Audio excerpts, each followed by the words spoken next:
Thank you very much for the kind words, and I'll try and do better with the presentation part of things, trying to control two machines. And sorry, I'm talking to this part of the room because I noticed one of the previous presenters, when you do that, then the mic doesn't sound so good, so apologies if I'm ignoring everyone that side. So I just wanted to spend a little bit of time, and thanks to Belinda, a little bit more time, so I don't have to gasp so quickly, to really talk about the need for further stakeholder engagement.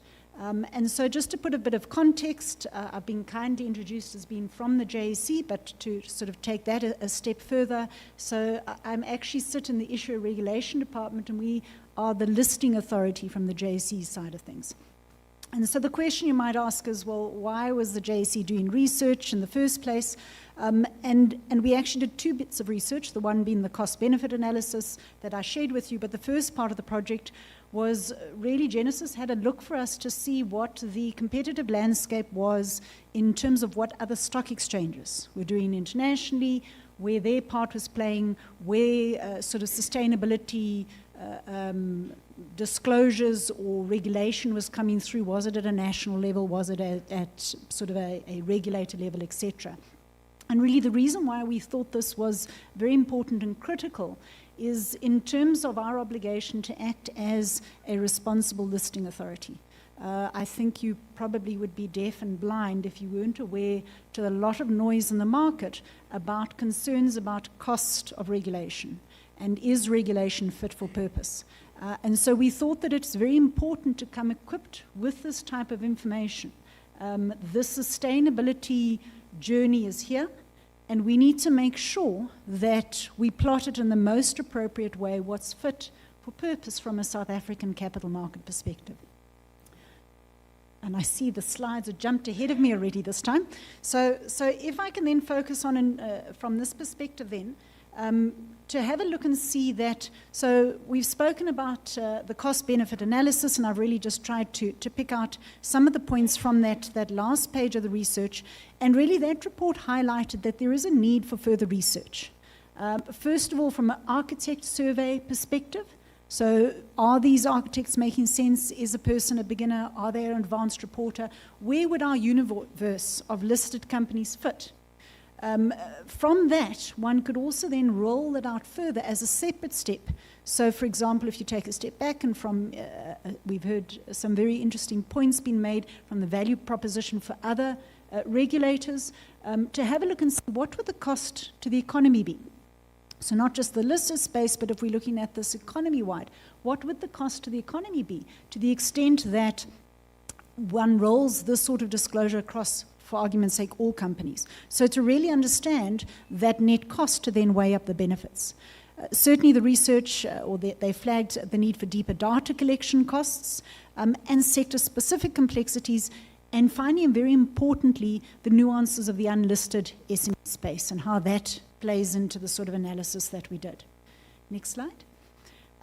So from our perspective, we think that what would be very useful is to test that cost-benefit analysis, sorry to introduce acronyms so early, in terms of also verifying the costs for smaller companies, as I say, and to assess where various architects or type of companies fit in. And most importantly, to the true costs, moving from the JSE guide into the IWSB environment. Thank you. The JSE isn't the only one that has done this cost analysis, and the IWSB, when they launched their standards in June, they put out what they called an effects analysis report, and it's a very... Apparently I'm allowed to move a little bit. So there's an effects analysis report that they put out, which is a really useful and interesting piece of literature, if you're interested in reading it, and it tries to analyze the effects, the costs, the benefit. Some very interesting insights I thought that I would highlight is they indicate, and they're under no pretense, and I think that the same comment has been made on the stage, that implementation costs will be substantial. And they recognize that some companies in some jurisdictions will experience greater benefits or lower costs. They highlight there an SEC annual cost of the climate disclosure, they say will be at least 10 million per year. And once again, in terms of the leadership role that we've heard from the Commissioner in his opening remarks, been that digital reporting will be a costly investment. So our cost-benefit analysis hasn't considered that, so it'll be costly at the beginning, but might have a longer-term efficiency benefit. They focus in terms of potential benefits for investors, and they do indicate there will be reduced costs for investors who do spend a lot of money in terms of external rating agency, data providers, and consultants. I guess they really are trying to give us a balanced view, because they do say that actually there's no evidence to suggest that investors will stop spending this money. So I guess at least they've been transparent and open in all aspects. Next slide. So they do say as well that the imposition on disclosures, and this is very important coming through, they say the imposition of disclosures on only a portion of the market, that could generate complex and subtle investments for how and where companies raise capital. So if this imposition of disclosure were to land only in the listed space, does that mean people then flood to the unlisted space to raise capital? So this is the IWSB, the standard setter, raising these things. And that's why they emphasize that their standards can be applied to both public and to private companies.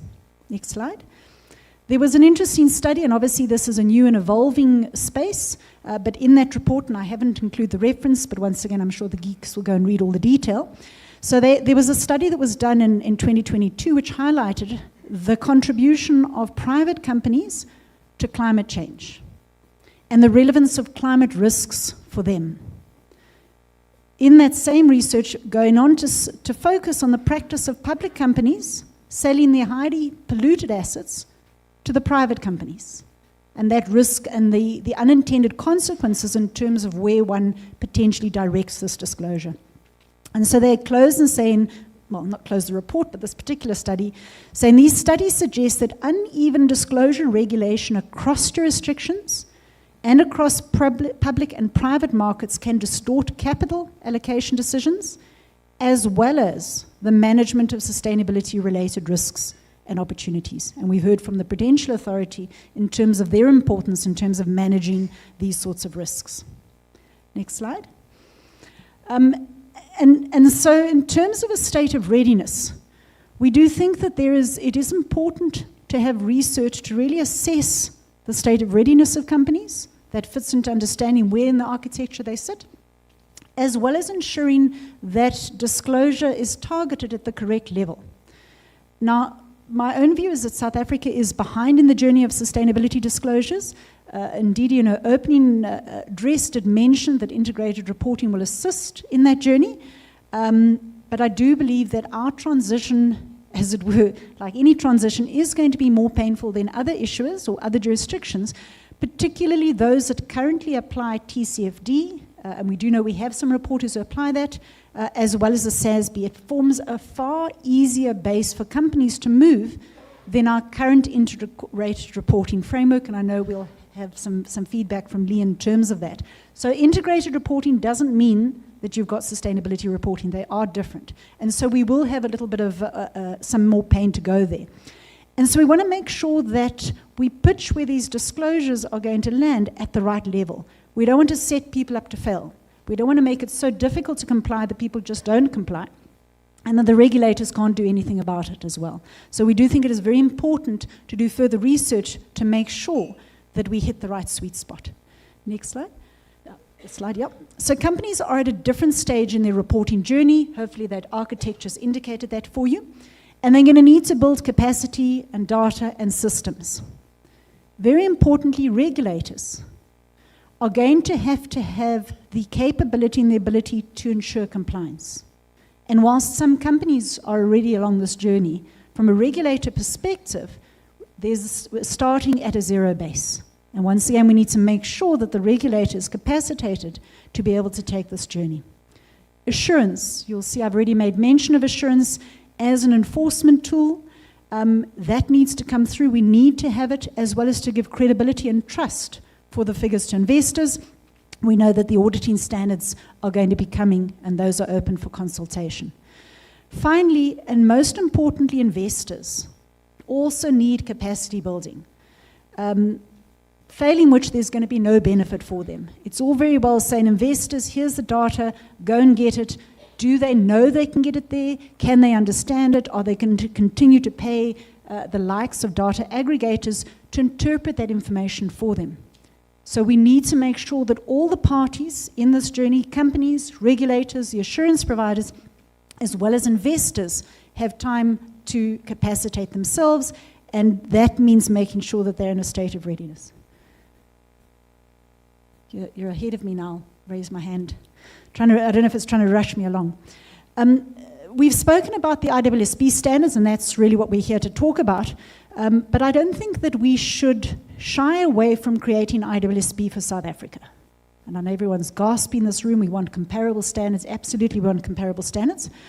But the benefit of doing that is that we could give country-specific guidance on expectations. For example, Ndidi said they've got this wonderful tool about undue cost and effort. And apparently the accounting people all understand this. I don't know if any issuers have ever tried to get their auditors to agree that they're not going to produce something because there's undue cost and benefit. I think to get your assurance providers over that line without specific guidance is going to be difficult. And this is a part that a strong regulator could play in this regard to say, in our country, in our jurisdiction, we believe this data, this particular application, this disclosure would be undue cost and effort for this type of reporter. So I'm not saying go and produce other disclosures, but it's the manner in which these standards are applied, that there's a lot of benefit that can come by a regulator playing an active part to help with this transition. And once again, research is needed to make sure that we get those correct levels. Is there a place for the JSE guides? I don't know. Two important points I want to raise in this is that embedded in S1, there is a focus in terms of a hierarchy. So S1 is general sustainability disclosures. What should you do? It says, first and foremost, go and look at SASB. I don't disagree with Ndidi that it helps give you a sense of where to look. Anyone who's tried to look at those American standards, find their industry, find their sector, see how easy they are to look at, good for you. I don't think it's easy standards. We're not familiar with them. You could also argue that there is a large focus on developed country applications, and I've seen it, for example, in MTN's disclosures. They are one of the issues who've looked at the SASB standards, and they ignore one part entirely, and they bring in a uniquely African and developed market side of things. So yes, we can tick box and say, well, just look at SASB because we need to, or we can do things that are appropriate. So what they've done is S1 has embedded the US standards, they've embedded the EU standards, who can ignore the EU, and they've embedded GRI. There's no reason why we can't embed South African standards. All that takes is a South African regulator to issue standards. The JSE guides, does it include relevant metrics in our environment? I'm not the expert. It went through a detailed consultation. If it does, a regulator could say these are more relevant guides and indicators in our jurisdiction, in our environment. So that is a potential part to play that the JSE guide could play. As well as the question is, are they more user-friendly, either as a standalone for small entities, are they a good entry point into sustainability disclosure? These are sorts of things we need to consider. Next slide. Most importantly, we are concerned about limiting the disclosures to one framework. Absolutely, IWSB global baseline makes a lot of sense. Indeed, he mentioned the fact that yes, we are a strong European trading partner. Those issues that are in the room that are already now been asked to report under the EU requirements. What happens if you have to do your entire EU reporting and then an entire IWSB reporting? So we need to consider the cost implications and whether or not we need to have equivalence recognition of other huge recognized. I'm not trying to move here for US GAAP, IFRS, and 1,000 other jurisdictions, but we need to be mindful of it. Similarly, any future directives that come out of the SEC. And we know for a fact that both Japan and Australia, yes, they're going to be adopting IWSB, but not IWSB.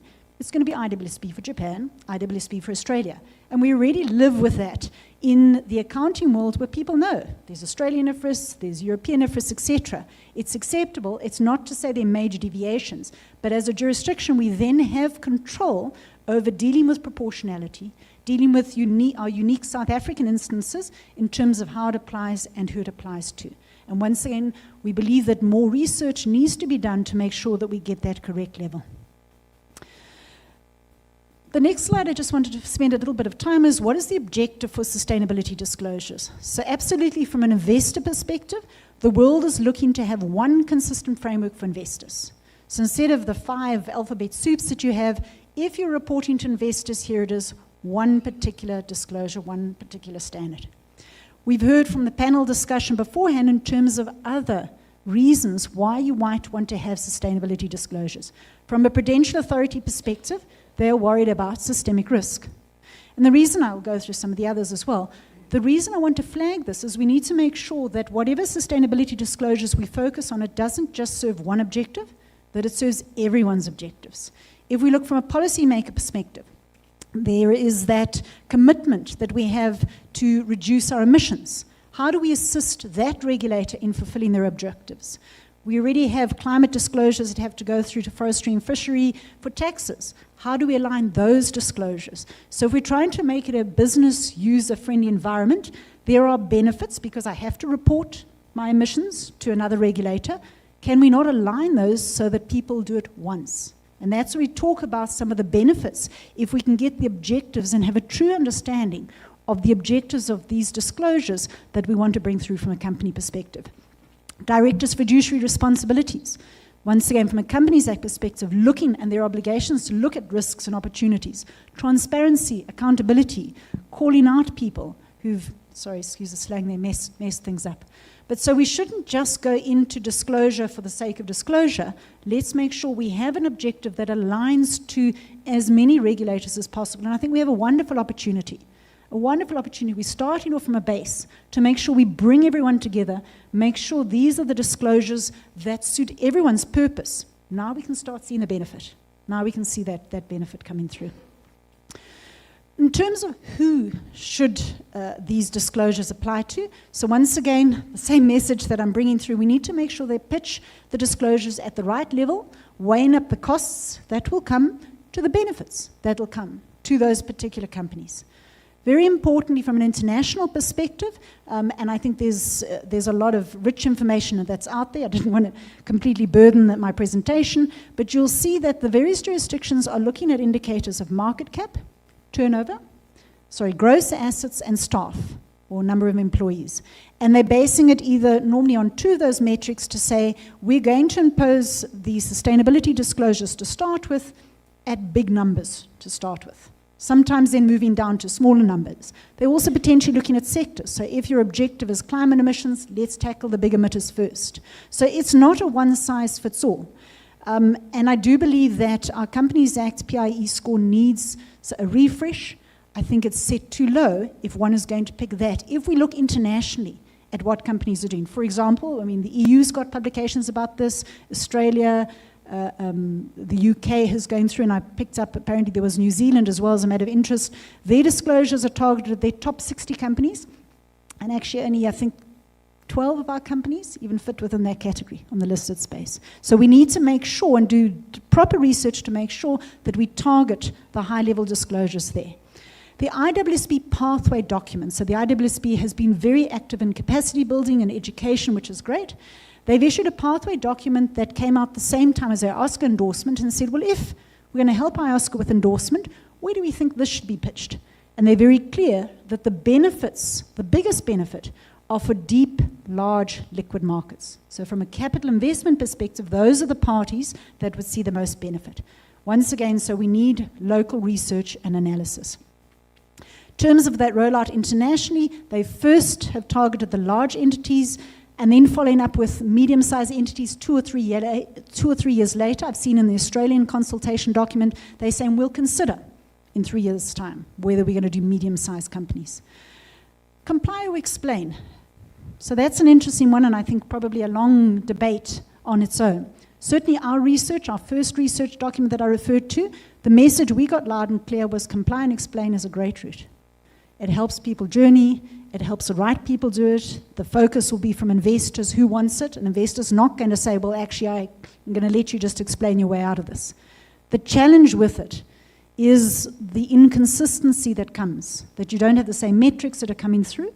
Nevertheless, we need to consider it. Is it a useful stepping stone? I've indicated as a country we are behind the journey on sustainability disclosures, and certainly we've seen the UK started their TCFD journey on that basis. So once again, it might be a useful stepping stone. terms of implementation, I've spoken about gradual implementation to different entities, but also different aspects of the standards. Ndidi did a lot of my work earlier, you'll be pleased to know, so in the adoption guidance, they've spoken about their transitional reliefs. And they recognize that even deep, sophisticated markets need these transitional reliefs. So what, as a developing market, they apply even more to ourselves. So very importantly, the types of delayed implementation that the IWSB has spoken about, and I talk here about delayed implementation.